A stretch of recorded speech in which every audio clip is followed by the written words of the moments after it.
50 years ago, cars had about a 40 or 55 amp alternator on them. Today they have a 150 amp alternator plus. Your Caravan didn't have a battery in those days, whereas today it could have a 100 or even 200 amps of batteries. So you have a great charging system on your vehicle, a great demand on your Caravan, and the huge problem is the connectors in the middle. They are so out of date, it's untrue. They're blocking all the power that could come from the front into where you want it at the back. Not only that, then there's a voltage drop down the cables which would prevent charging happening anyway. So what we're going to do is show you what your standard vehicle is doing when it's trying to charge the battery in its normal format, and then we will fit what we call a battery-to-battery charger to the system, and you'll see the difference. These are the vehicle to Caravan connectors which cause all the problem. They do what they're meant to do 50 years ago, they most definitely don't do what they're meant to do today. So let's use this, do our measurements, and then fit the alternative. Okay, purely from the point of view of convenience, what we're going to do is run these extra cables on the outside of the vehicle just so you can actually see what we're doing and see how simple it is. So the negative would go to the negative of the battery and the positive would go to the positive of the battery, and then obviously you would run the wire internally in the vehicle neatly and tidily. So we have taken the wires outside the vehicle here just to show you what we're going to do. So again, round here, and we're getting here to the connector. Now at the connector here we have two Anderson sockets, 160 amp. The reason we used 160 amp is that it sort of jumps from 50 or 60 amps up to 160. The cable's quite thick, so we just went for the 160. We've got the waterproof connectors. We've got a handle on the other side to make it easier to pull apart. And then from there, we would go to the battery-to-battery charger, which will be positioned inside the camper van or the Caravan, depending on how you're installing this. Then straight to your battery. That's really that simple. So we will now connect this up so you can see the difference. Okay, so what we have here are the leads coming from the Range Rover. Coming down here.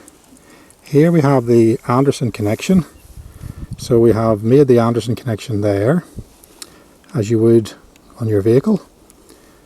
We carry on to the Caravan. Here we have the Caravan with a battery-to-battery charger, which is connected up to the Caravan battery. So that would be your typical installation. Easy, no fuss. Now let's see what it does. So we have already now discharged the battery using the lights in the fridge inside, and what we're going to do is use the battery-to-battery charger first to show you what it can do. Here we have an amp meter which will show you the amount of amps going through the system when we switch it on.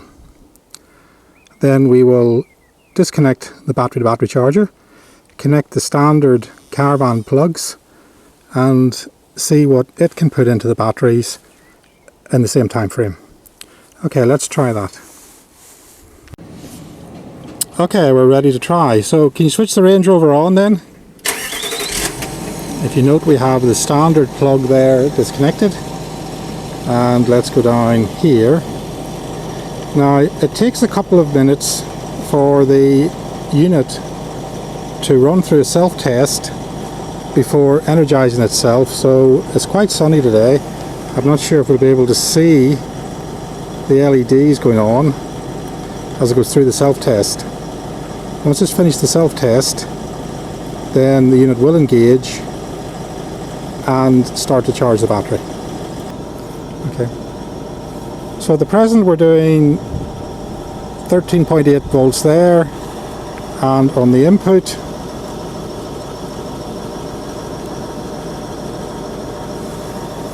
we're doing 49.50 amps. I'll move this over a little bit.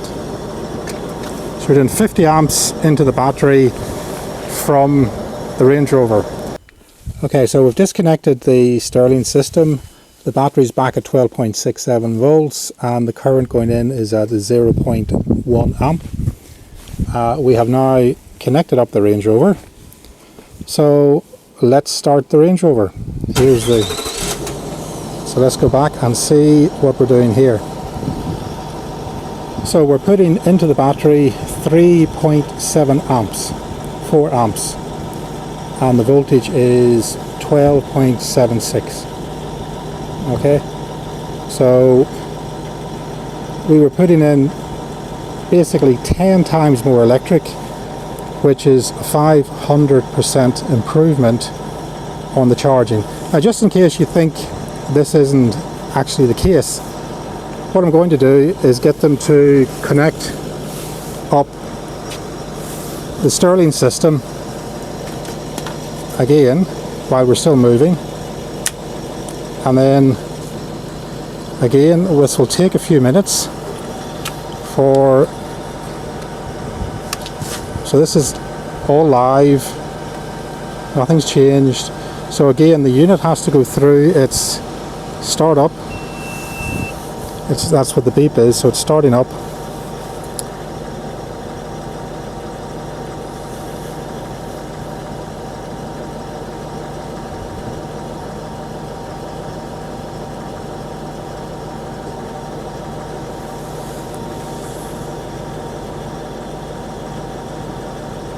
We're now at 38 amps, 40.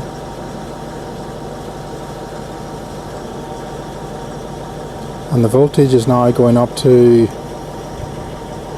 14.4 or 14.1.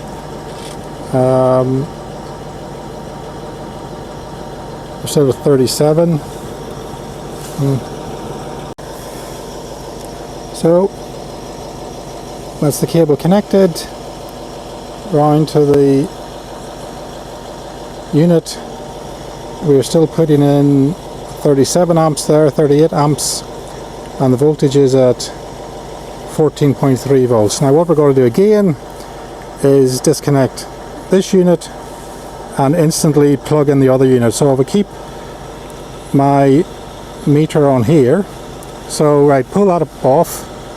So I've disconnected the unit there, and now we will reconnect the car unit, and now we'll move the amp meter over to where the car is feeding the power in, and we are on 3 amps. So we're literally putting in 10 times more power than what the standard system is doing. The voltage, as you can see over here, has dropped from the 14.4 where it was way down to 12.8, and that's the basic problem.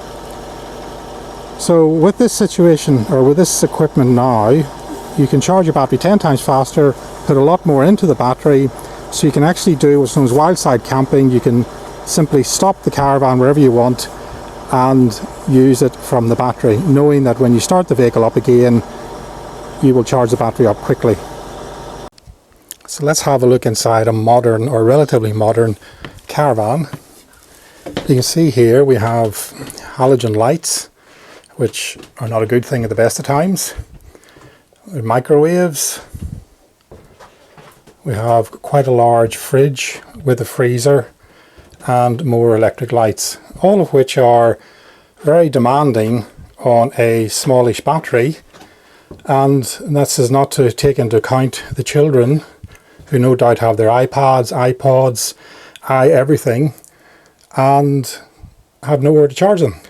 So what we're trying to do here is to make it possible for modern electrical demands on a caravan to be met without actually going to a campsite. Now you have the ability to charge the batteries 10 times faster and put a lot more into them. Bear in mind, this is a 60 amp model. We have a 30 amp model there that I'll get my assistant to hand me over. So this is the 30 amp version. Pretty much for a 100 amp battery, the 30 amp version would be more than enough. It's still 10 to 15 times better than what you've got. Now, why not put 2 batteries on? Then you can now put an inverter on, which can run your electric for your phones, for your microwave, for your hair dryer, and you can simply stop the caravan wherever you want. You have at least 1 or 2 days worth of electric. When you connect it back up to the car again, within 2 hours driving up the road, your batteries are pretty much full again. So this allows you to do the wild side camping. It's easy, it's not expensive. The approximate cost of the battery to battery charger is about £250.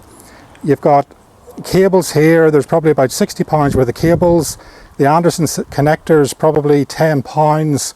So as you can see, in total, when you consider the value of your caravan versus how much you spend on campsites, it really isn't that much of an investment to get yourself away from campsites. Next we'll show you what happens when you use a Euro 6 engine car with regenerative braking. The whole alternator system is completely different. It's a modern vehicle. This unit will work the same. So we'll show you that working next.